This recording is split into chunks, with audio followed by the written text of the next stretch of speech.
Voilà. Et puis, ce que je vais faire aussi, c'est que je vais essayer, voilà, de le mettre en direct sur le groupe Sortir de la violence dont je suis admin, dans lequel se trouve aussi Lee, qui va co-animer ce deuxième café live avec nous.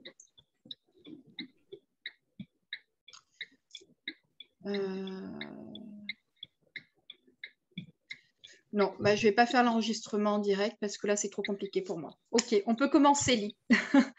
Bonjour, bonjour à chacun d'entre vous. Merci d'être présent. Alors, deuxième café live, je disais, sur le sujet de la distinction entre une simple chicane, une simple dispute dans une relation et de la violence. Et quel est le point de bascule quel est le point de bascule elle a remis son nom. Quel est le point de bascule en fait entre voilà, une simple chicane et la violence. Donc, deuxième café live qu'on fait dans le cadre du groupe Sortir de la violence, sortir la violence de sa vie. Alors, je suis Reine, je suis l'administratrice de ce groupe. Je suis également praticienne EFT, neurocoach et exploratrice de sens. J'aime bien me définir comme ça, éveilleuse de conscience également. Et je vous présente Lee Faubert, qui est également sur le groupe et dont la cause des violences est importante. Et je la laisse se présenter. Bonjour tout le monde. Merci beaucoup, Reine, de mettre sur pied cette opportunité pour donner le plus d'informations possible aux femmes. C'est tout à ton honneur. On n'aura jamais assez d'informations sur cette problématique-là. Donc, pour ma part, je m'appelle Lee Faubert. Je suis coach personnel, créatrice du GPS amoureux aussi. J'accompagne les femmes qui sont malheureuses en amour. C'est un privilège pour moi d'être ici aujourd'hui avec vous. J'ai aussi été intervenante en maison d'hébergement pour les femmes qui vivent la violence conjugale. Donc, on peut en parler longtemps. C'est une problématique que je connais très, très bien, autant de formation et de pratiques professionnelles que de vie personnelle. Donc, on peut aborder cette problématique-là sur tous les sens. J'ai aucun problème avec ça. Je vous comprends, ceux qui ont vécu, ceux qui ont été les récepteurs de violence, comme Reine l'a dit si bien, autant qu'en tant que professionnel, je peux vous accompagner aussi à ce niveau-là. Oui, alors on va voilà, faire un échange en mode questions-réponses et puis je vais Lee est très passionnée, donc je pense qu'on va avoir un échange passionnant, effectivement. En fait, oui, on va parler de violence, bien évidemment, des types de violences, des manifestations, en fait, de la violence chez l'émetteur. Je préfère parler d'émetteurs de violence que de bourreaux, qui est beaucoup plus large et beaucoup moins stigmatisant également. Et la manifestation aussi de la réception de la violence par les récepteurs, donc les victimes, mais je vais bannir ce vocabulaire-là. Et puis, on va aussi aborder voilà, les baromètres, en fait, comment est-ce qu'on peut mesurer cette violence, puisqu'on la ressent. Et on la vit à l'intérieur de nous. Et puis, quelques conseils ici et là qui viendront probablement ponctuer ce live. Voilà, je te laisse l'honneur de commencer, Lee. Ce qui est plaisant, c'est qu'en pré-entrevue, on se mettait dans le bain, puis ce qui est particulier avec la violence conjugale, c'est que ça commence jamais avec la violence physique. Puis ce qui est encore aujourd'hui un peu particulier, c'est de croire que la violence conjugale ne réside que dans de la violence physique quand ça va clairement au-delà de la violence physique. Ça serait très, très simple de pouvoir vivre la violence physique dès la première rencontre. Ça éviterait tout le reste de l'histoire et d'atteindre l'estime de ça puis la confiance en soi avec le temps. Ce qui est insidieux avec la violence conjugale, c'est que ça commence par des subtilités. Ça commence par de la violence psychologique, des commentaires, violence psychologique, violence verbale, des petits commentaires qui vont apporter à se re-questionner sur l'être qu'on est. Et étant donné que la violence, c'est un cycle qui se répète continuellement, la première explosion qu'il va y avoir de violence va se produire très, très souvent lors d'une dispute ou une chicane de couple. Donc, malgré les petits commentaires insidieux qui vont s'être présentés, la première boucle de cycle va s'effectuer lors de ces commentaires-là qui peuvent être très pernicieux ou insidieux dans le sens où de critiquer, rabaisser ou ridiculiser. Retenez ces trois mots-là, là. Ridiculiser, rabaisser, dénigrer, comment on est, comment on pense, comment on agit. Rabaisser, dénigrer ou ridiculiser un de ces trois paramètres-là.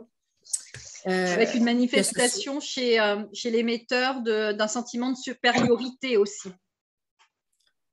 Puis, des fois, c'est dans la façon de l'apporter, de mettre le doute dans la tête de l'autre. Comme par exemple, tu portes ce vêtement-là aujourd'hui ou tu crois vraiment que cette couleur-là te va bien. Tu sais, de mettre un doute.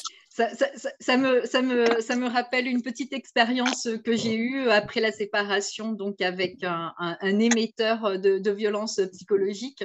Et il était passé à mon bureau un jour et puis il m'a mis la main sur mon épaule avec un grand sourire, me dire mais tu vas visiter tes personnes aujourd'hui, enfin parce que je travaillais dans un milieu d'hommes, enfin bon bref. Donc, tu vas rendre visite à tes interlocuteurs aujourd'hui. Je lui ai fait oui.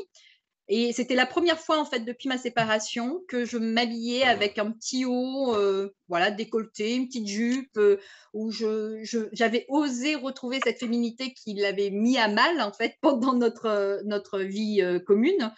Et il est arrivé juste ce jour-là, il m'a mis la main sur l'épaule et il m'a fait « Tu sais, je le dis pour toi, hein, mais tu ne devrais pas t'habiller comme ça. » Voilà, et je vais vous raconter un peu plus tard quelle a été ma réaction justement, comment j'ai reçu ça, voilà, comment je l'ai vécu par la suite.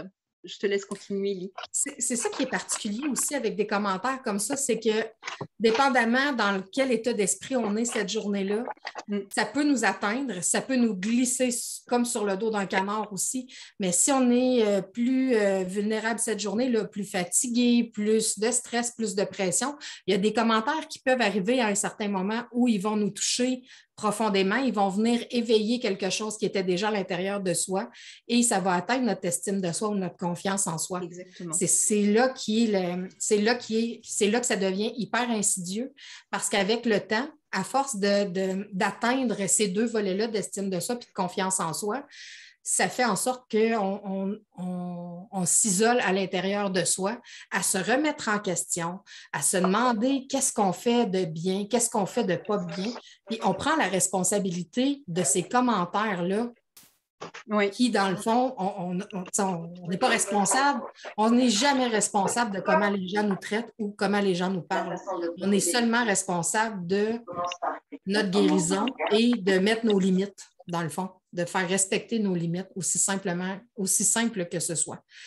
Donc, avec la violence conjugale, lorsqu'on parle de commentaires comme ça et qu'on parle du cycle, parce que je crois qu'on va y revenir en Reine aussi sur les différents types de violence et le cycle de la violence conjugale.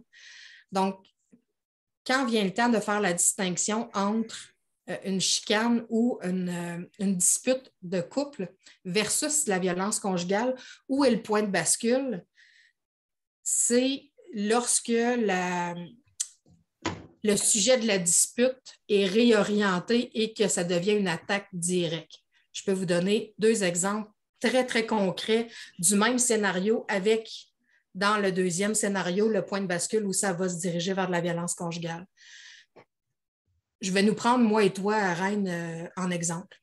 Admettons qu'on est un couple et qu'on va passer une soirée party de Noël, fête de Noël, fête de bureau, peu importe. On va à cette réunion-là. On passe une soirée, de mon point de vue, je me mets en tant qu'émetteur et je te mets en tant que récepteur. Donc, on passe une soirée ensemble, tu as l'impression d'avoir passé une très belle soirée. Tu vois à un certain moment où je suis plus distante malgré mes sourires, malgré mon attitude plus ou moins calme. Là. Je semble normale aux yeux de tous, mais toi, tu le sens bien qu'il y a quelque chose. Tu ne reconnais pas ça. Donc, on quitte, on arrive à la maison et je te dis, Reine, j'ai pas tant passé une super soirée. J'ai pas nécessairement eu du bon temps. J'aurais aimé que tu sois plus près de moi durant la soirée. Tu as été parti beaucoup, tu as été parler avec plusieurs personnes. Je me suis sentie seule durant la soirée. J'aurais aimé que tu restes plus avec moi. Tant qu'à aller dans une soirée, je préfère qu'on soit ensemble que tu passes ta soirée à parler avec plein de gens sauf moi. Ça se peut que tu aies toutes sortes de réactions, que tu justifies ou que peu importe le type de réaction que tu vas avoir, en me disant, ben, c'est ton party de Noël, je pensais que tu aurais aimé que je sois plus convivial, plus jovial avec tes collègues de travail. Tu vas essayer de te justifier ou tu vas me dire carrément ah ben non, mais je suis revenue te voir plein de fois, puis j'ai l'impression qu'on avait passé une belle soirée, ou peu importe le genre de commentaires que tu vas émettre, puis qu'on en reste à une chicane de couple, il se peut que le ton monte. Ça ne veut pas dire que ça devient de la violence conjugale, quoique lever le ton contre quelqu'un, c'est une certaine forme de violence. Mais dans les propos utilisés aussi, la violence conjugale n'a pas besoin d'être criée. Oui. Ça n'a pas besoin de ça. Non. Donc, si on a une chicane de couple, ça se peut qu'on argumente toutes les deux, je fasse voir mon point, tu me fasses voir ton point, on n'est pas d'accord, on n'a pas la même perception de la soirée qu'on a passée. Toi, tu as ta perception, moi j'ai la mienne. Ça se peut qu'on n'arrive même pas à un consensus. C'est une chicane de couple, c'est une bonne dispute, même si on argumente longtemps. Ce que ça va faire, c'est que ça va déterminer ta limite, ça va déterminer ma limite. Je vais savoir, toi, qu'est-ce qui est considéré normal pour toi. Tu vas savoir, pour moi, qu'est-ce qui est considéré normal pour moi. Oui, Donc, c'est comment dire, un rapprochement des besoins, en fait. Voilà, et c'est une expression du besoin de l'autre. Donc là, c'est OK. Enfin, absolument. On nomme chacune nos limites, nos besoins, nos perceptions. Puis ça reste comme ça. Tu sais, je t'accuse pas d'avoir été pas correct ou, tu sais, mais je te dis comment moi je me suis sentie. J'écoute comment toi tu as perçu la chose. Puis ça se peut qu'à un moment donné, ce même type de situation-là se représente. Mais étant donné qu'on va avoir eu cette dispute-là, ça va être plus facile d'avoir un comportement ajusté qui va nous rendre confortables toutes les deux parce qu'on ne veut pas revivre nécessairement un même scénario, évidemment. On entretient une relation saine, donc pas qu'on met de l'eau dans notre vin, pas du tout. Et à titre informatif, ne mettez jamais d'eau dans votre vin pour la simple et bonne raison qu'à un moment donné, ça ne goûte plus le vin, faites pas ça. Donc, c'est juste de savoir où sont les limites de chacun et ça reste là. Là où je refais le même scénario, mais d'un point de vue de violence conjugale. Même scène, même soirée, on est le même couple, même scénario, on arrive à la maison, on a la même dispute, on a le même discours. Je nomme comment je me suis sentie, je nomme mes limites, j'écoute ce que tu me dis, ta perception à toi. Et tout d'un coup, moi, je choisis ou non, juste un instant. Excusez, je choisis ou non d'aller dans cette zone-là et je vais changer mon discours. Là, à ce moment-là, je ne vais plus parler de la soirée, je vais te parler de toi. Et je vais te rabaisser, te dénigrer ou te ridiculiser. Soit comment tu penses, comment tu es, comment tu agis. Donc, ça pourrait avoir l'air de « Non, mais tu t'es regardé, tu n'as pas vu comment tu avais l'air d'une pute auprès de mes collègues de travail. Tu te frottais après tous les hommes qu'il y avait là. Je vais t'attaquer, toi. Je vais te rabaisser, te dénigrer ou ridiculiser ton comportement comment tu as agi, de quoi tu avais l'air. Puis, je n'ai pas besoin de lever le ton, là. Je peux juste t'attaquer, toi. Ça pourrait être aussi, t'es pareil comme ta mère, t'es comme ta sœur, ou de te vraiment rabaisser. Oui. Puis, mêler d'autres gens à cette histoire-là, ta mère, ta sœur, ta cousine, les proches que tu as. Là où ça devient de la violence conjugale, c'est quand il y a ce point de bascule-là. Mon sujet de dispute n'est plus une situation.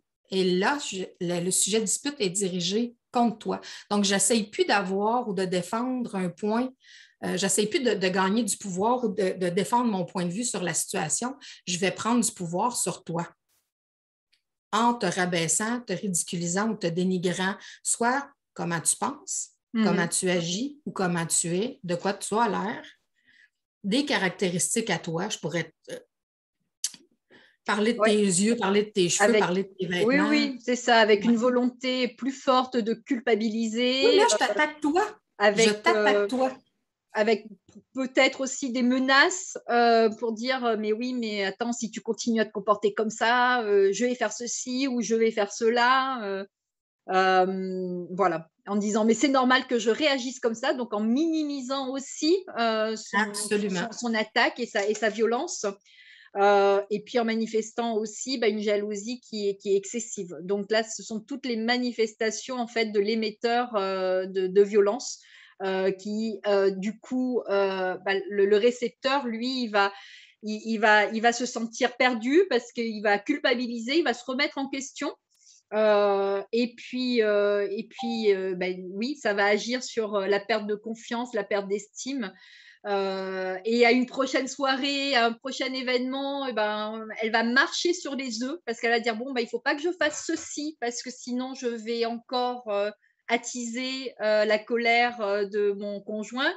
Il ne faut pas que je fasse cela, donc je vais moins parler avec les amis, je vais moins parler, je vais moins rigoler, je vais être moins dans la joie. Donc voilà, je vais devoir contrôler en fait qui je suis uniquement pour éviter d'avoir un retour de manivelle de la part de l'autre.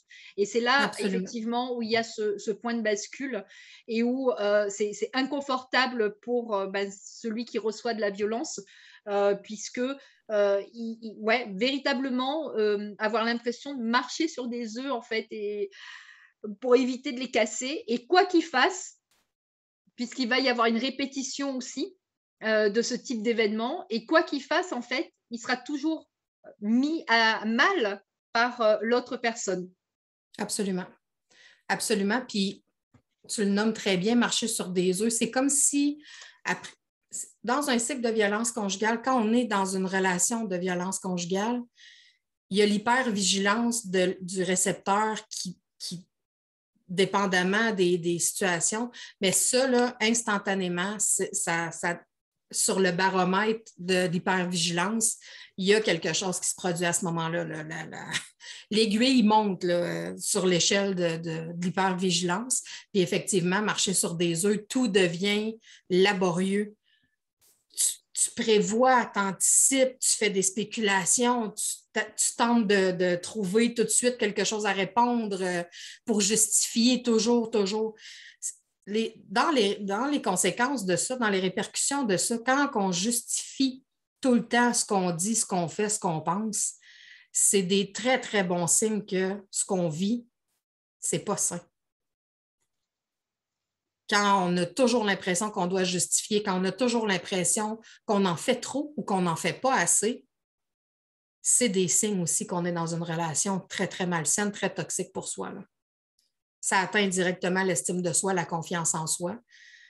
J'ai été témoin à travers ma pratique de voir des femmes qui, le matin, ne savaient même plus quoi choisir comme vêtements, ne savaient même plus quoi manger comme petit déjeuner, tellement que l'estime de soi et la confiance en soi avaient été atteints jusqu'aux besoins de base. Est-ce que je dois aller me laver le matin? Est-ce que je dois me laver le soir? Tout ça parce que comment est-ce que je dois me coiffer? Le jugement, est-ce que je me maquille ou pas? Etc. Absolument. Et le jugement qu'on a sur soi est biaisé complètement, là.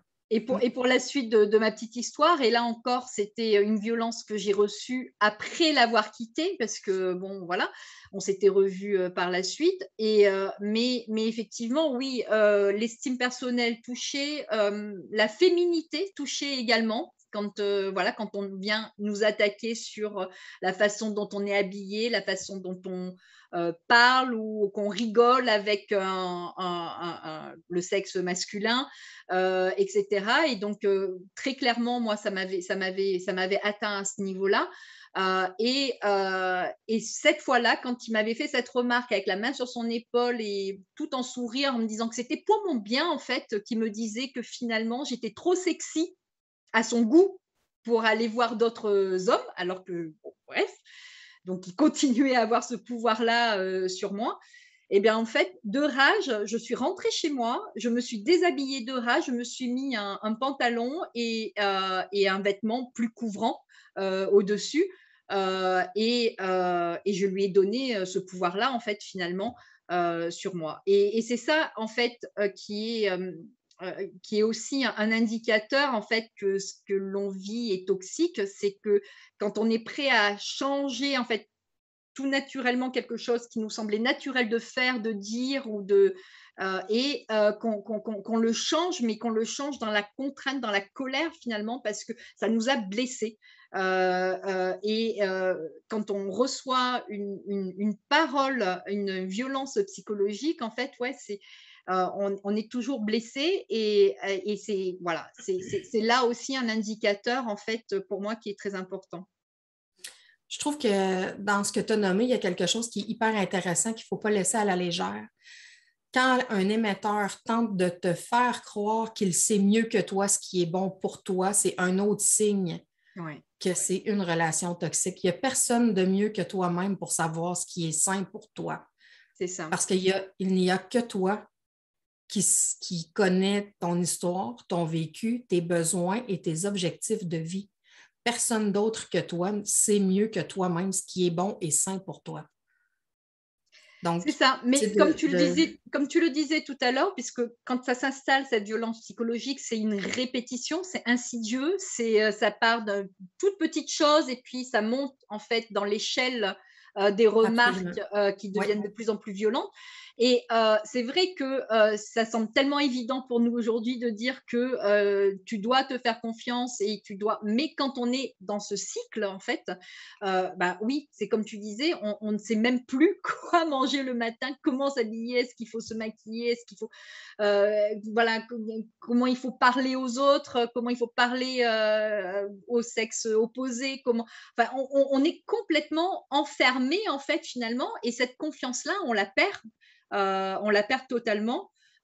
Et c'est ça. Et je pense que ouais, cet indicateur de dire que quand la personne en face de toi, dans ta relation à l'autre, après on parle de violence conjugale, mais c'est tout à fait transposable en fait dans des relations mère-enfant, père-enfant, à partir du moment où effectivement on laisse le pouvoir à l'autre de dire ce qui est bon ou pas bon pour nous, et que la façon dont on nous le dit, on le reçoit comme étant violent, eh bien oui, c'est un indicateur. De toutes les histoires de violence conjugale que j'ai entendues dans ma vie, chaque histoire est unique parce qu'il y a autant de vérité qu'il y a d'êtres humains. Il y a une chose que toutes ces personnes-là ont en commun, toutefois, c'est d'être restées lorsqu'il y a eu quelque chose qui s'est produit d'inadéquat, inapproprié et inacceptable. Il n'y a rien qui va jamais justifier la violence. Il y a beaucoup de choses qui peuvent l'expliquer, mais il n'y a jamais rien qui va la justifier. Je trouvais intéressant le point de vue que tu apportes en disant quand on laisse le pouvoir à l'autre de décider ce qui est bon ou pas bon pour soi, ça part très, très tôt, ça, dans la vie. Un enfant ne cessera jamais d'aimer son parent. Il va cesser de s'aimer lui pour garder, pour préserver l'amour de ses parents. Donc, les premières personnes qui nous disent ce qui est bon ou pas pour soi, c'est dans l'enfance. Oui. Donc, si on a été élevé dans une famille où il y avait extrêmement de violence, où on n'était pas libre de choisir, où on n'était pas libre de s'exprimer, où on n'était pas libre d'être soi. Arrivé à l'âge adulte, dans nos relations, on va répéter ce même type de comportement-là. Premièrement, parce que le seuil de tolérance à la violence est beaucoup plus élevé que quelqu'un qui aurait le droit d'avoir été qui il est depuis toujours, qui aurait eu le droit de s'exprimer, de nommer ses limites, d'être qui il est depuis toujours. Et ce qui est magnifique avec ce type de comportement-là, c'est qu'on a à 100% du temps l'opportunité d'aller reprendre les droits qu'on a laissés tomber quand on était enfant devant le parent violent ou devant le parent devant qui on a perdu le droit de s'exprimer, le droit de nommer une limite, le droit d'être soi tel que l'on est. Donc, la partie la plus saine de soi va être attirée vers le même type de personnes devant qui on a perdu notre droit. Donc, l'idée, c'est de rejouer la même scène qu'on a déjà connue au complet en allant reprendre le droit qu'on a laissé tomber quand on était enfant. Donc, on n'a pas besoin d'aller régler cette problématique-là avec la personne d'origine. C'est juste que quand le même scénario, si je peux l'appeler comme ça, se représente à soi, c'est une opportunité d'aller reprendre les droits qu'on a laissés tomber enfant ou devant une autre personne. C'est à chaque fois des opportunités. Donc, Oui, je suis assez d'accord là-dessus. Et puis, c'est vrai que le sujet, en fait, des impacts de ce qu'on a reçu dans notre enfance et comment est-ce que les schémas se rejouent dans notre vie d'adulte, c'est encore un autre sujet. Je pense qu'on aura l'occasion probablement d'en refaire un autre. Mais oui, en fait, on ne reçoit pas de la violence d'une manière, voilà, quelqu'un qui a été effectivement dans un environnement non toxique, non violent dans son enfance, ne va pas avoir ce seuil de tolérance hyper bas dans sa vie d'adulte, parce qu'à la moindre, il aura des alertes et il se dira, ben non, mais en fait, ça, je ne connais pas, donc je ne vais pas l'accepter. Et tandis que quand on a reçu cette violence ou quand on l'a vue, quand on l'a perçue dans notre schéma d'enfant, eh bien, on va se dire, ah ben, au contraire, ah ben, ce que je vis là, ben, c'est moins grave que ce que vivaient mes parents, ma mère, mes oncles, mes tantes, enfin bon, bref. Et donc, du coup, le seuil d'acceptabilité est beaucoup plus bas. Et ce qui va nous enfermer finalement dans ce schéma en tant qu'adulte, jusqu'à ce que la conscience revienne, que les prises de conscience reviennent et qu'on puisse justement aller reprendre et saisir cette opportunité dont tu parles, de reprendre son pouvoir en fait dans la relation en apprenant à s'affirmer en fait en tant qu'individu avec ses besoins et ses choix. c'est super pertinent. Tu viens de nommer quelque chose c'est un bijou, là. Devant un parent, tu sais, quelqu'un qui n'a pas vécu dans cet environnement-là. Exemple que dans une famille, il y a eu violence.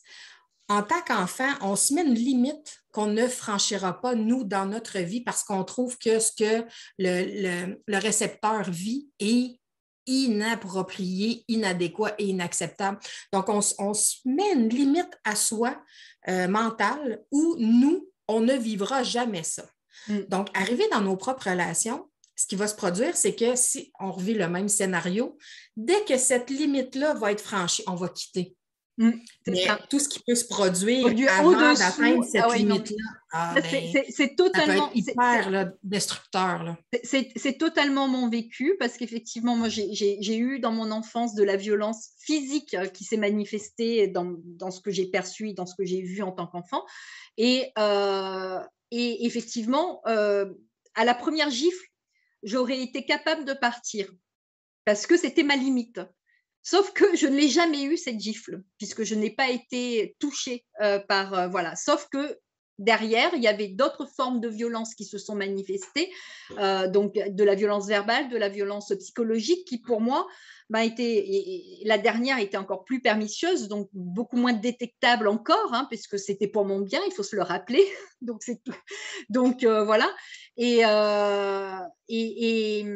donc, du coup, cette limite n'ayant pas été franchie, effectivement, du coup, on s'enferme dans quelque chose qui nous amène exactement dans les mêmes mécanismes que la violence physique, c'est-à-dire que derrière, perte d'estime, manque de confiance, culpabilité récurrente, avec jusqu'à aller dans une dépression latente, dans une dépression, voilà, on se met à pleurer, on ne sait plus pourquoi. On a manifestement à l'extérieur, pour l'extérieur, de bonnes conditions pour être heureuse et pourtant on se sent vide à l'intérieur. Et tout ça, ce sont des signes en fait qui montrent que cette violence existe dans sa vie.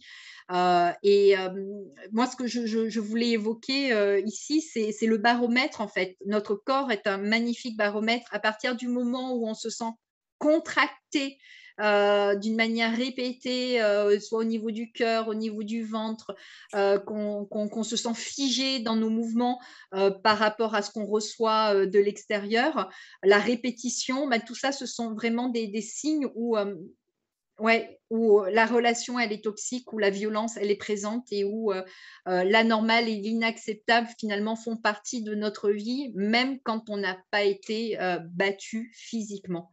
Après, effectivement, il y a d'autres types de violences aussi, la violence financière, la violence sexuelle, enfin bon, voilà, mais c'est vrai que sur cette partie, ce pan de la violence psychologique, il faut vraiment mesurer dans son corps et écouter son corps, en fait, quand on la reçoit.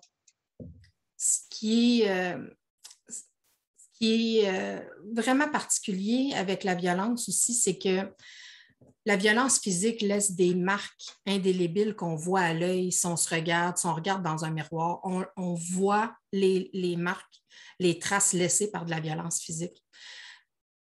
Que ce soit lorsque j'animais des thématiques de groupe ou avec les femmes que j'ai suivies en individuel, je ne sais pas la quantité de fois que j'ai entendu « j'aurais préféré qu'il me frappe », au moins un bleu, ça finit par partir.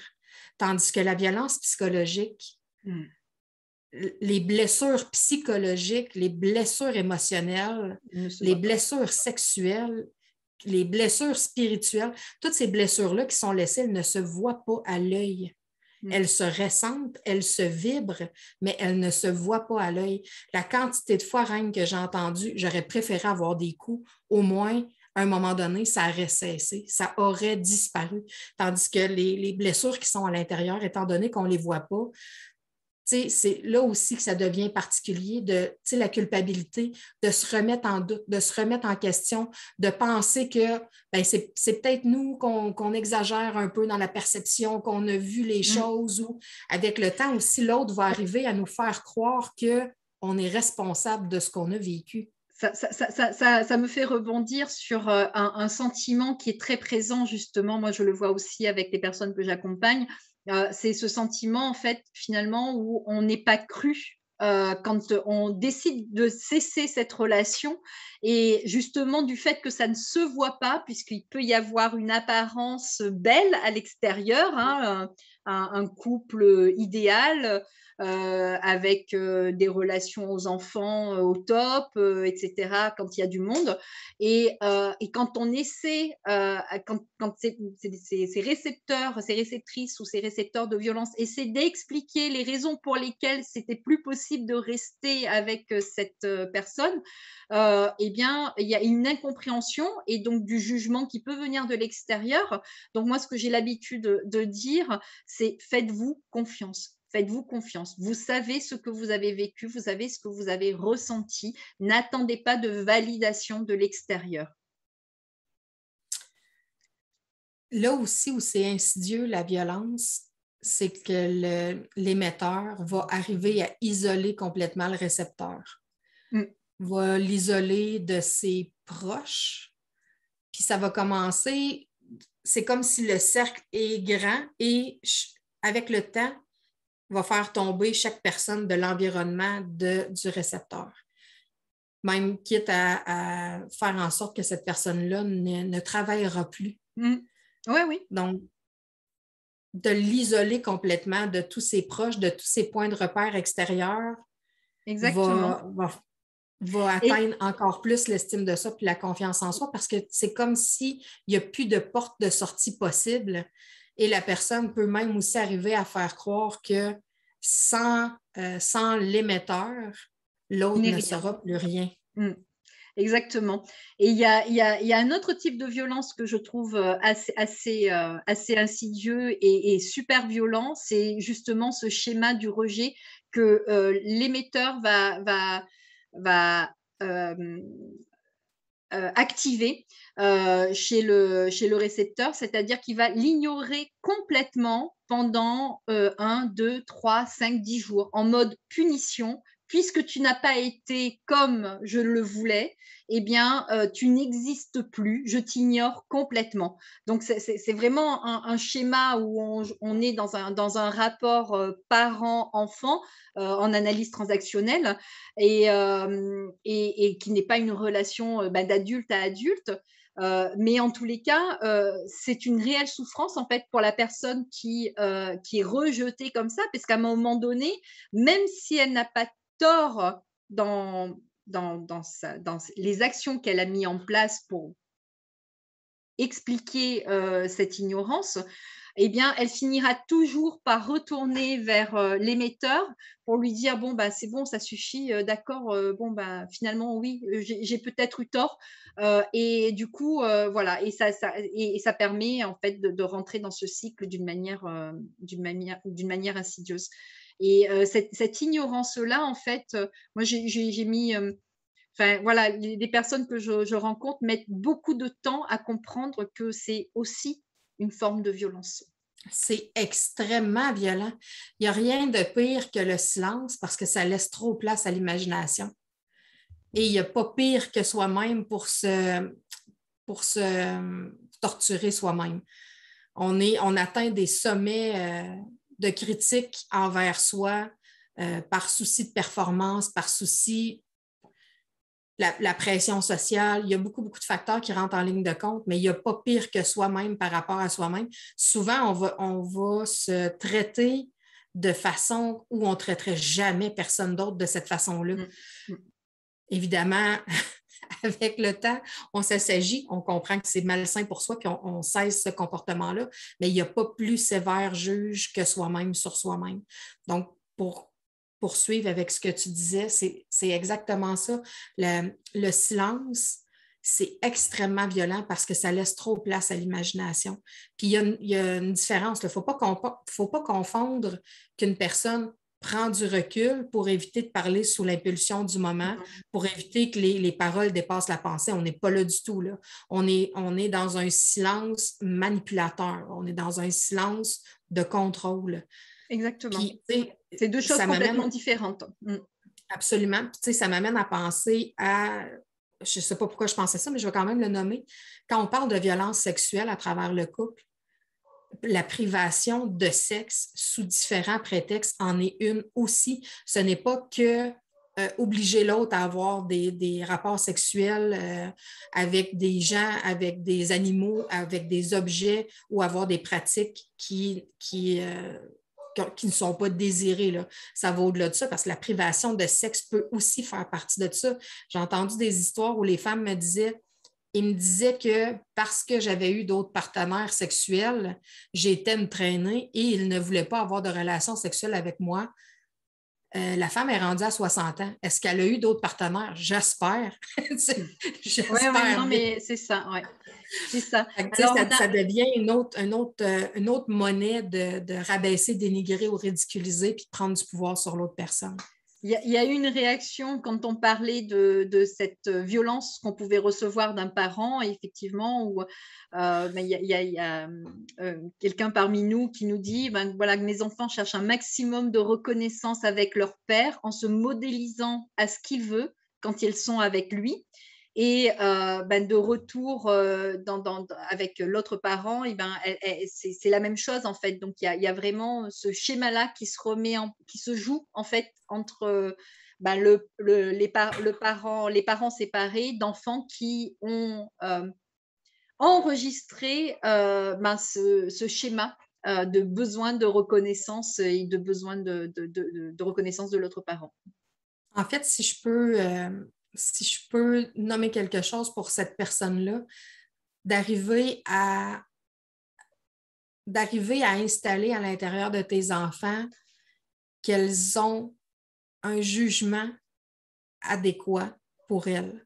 Elles ont le droit d'expérimenter des choses, elles ont le droit de se tromper, elles ont le droit de ne pas être parfaites, elles ont le droit de faire leur propre expérience, elles ont le droit de nommer ce qui les habite, leurs émotions, leurs besoins et leurs limites. Elles ont ces droits-là et que quelqu'un qui les traite différemment, de prendre le temps pour les écouter, ce n'est pas adéquat et ce n'est pas sain pour elles. Ça ne veut pas dire que parce qu'on a une opinion, on a 100% raison.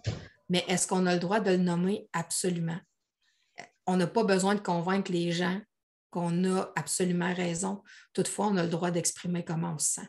Fait d'arriver dans une situation comme ça avec des enfants où ils tentent d'avoir la reconnaissance d'un parent, j'imagine qu'il y avait déjà, il doit y avoir une historique là, derrière ça, qu'il devait se comporter d'une certaine façon pour éviter une tornade dans la maison, exemple de tornade de colère ou de rabaisser, ridiculiser ou dénigrer. Donc, de vouloir plaire à tout prix à un parent, ce n'est pas sain, ce n'est pas adéquat non plus. Donc, de pouvoir aller mettre des piliers solides à l'intérieur des enfants, qu'ils ont le droit de se tromper, que ça fait partie de l'apprentissage, que c'est humain, que c'est normal. On n'apprend pas à faire du vélo dès la première fois où on s'assoit sur un vélo. On tombe. C'est une éducation, mais je pense que c'est une éducation qu'on est capable d'offrir à nos enfants une fois qu'on a conscientisé que pour nous-mêmes, on se l'autorise à ne pas, à pouvoir se tromper, à ne pas devoir chercher la reconnaissance et l'amour dans les yeux de l'autre, dans le regard de l'autre. Et c'est vrai que dans ma pratique, moi, je vois qu'il y a des profils particuliers en fait de récepteurs de violence avec les impacts de l'enfance, le transgénérationnel aussi. Enfin bon, bref, il y a tout un tas d'éléments qui peuvent venir corroborer ça. Mais en tous les cas, oui, il y a un profil type en fait, et c'est souvent des personnes qui déjà dès l'enfance, l'estime et la confiance personnelle a déjà été impactée en fait, et du coup, ce qui permet cette reproduction de schémas. Et quand on veut apprendre à nos enfants à être indépendants, à être autonomes, à avoir droit à l'erreur, et ben, il faut se l'offrir déjà à soi, en fait, se le permettre. Parce que je crois qu'on n'est pas formaté pour, enfin, il y a des personnes qui peuvent le faire, hein, mais on n'est pas, de base, on n'est pas formaté en fait pour apprendre quelque chose qu'on n'a pas expérimenté nous-mêmes et qu'on n'a pas intégré nous-mêmes. C'est le jeu de l'inconscient, en fait. Oui, absolument.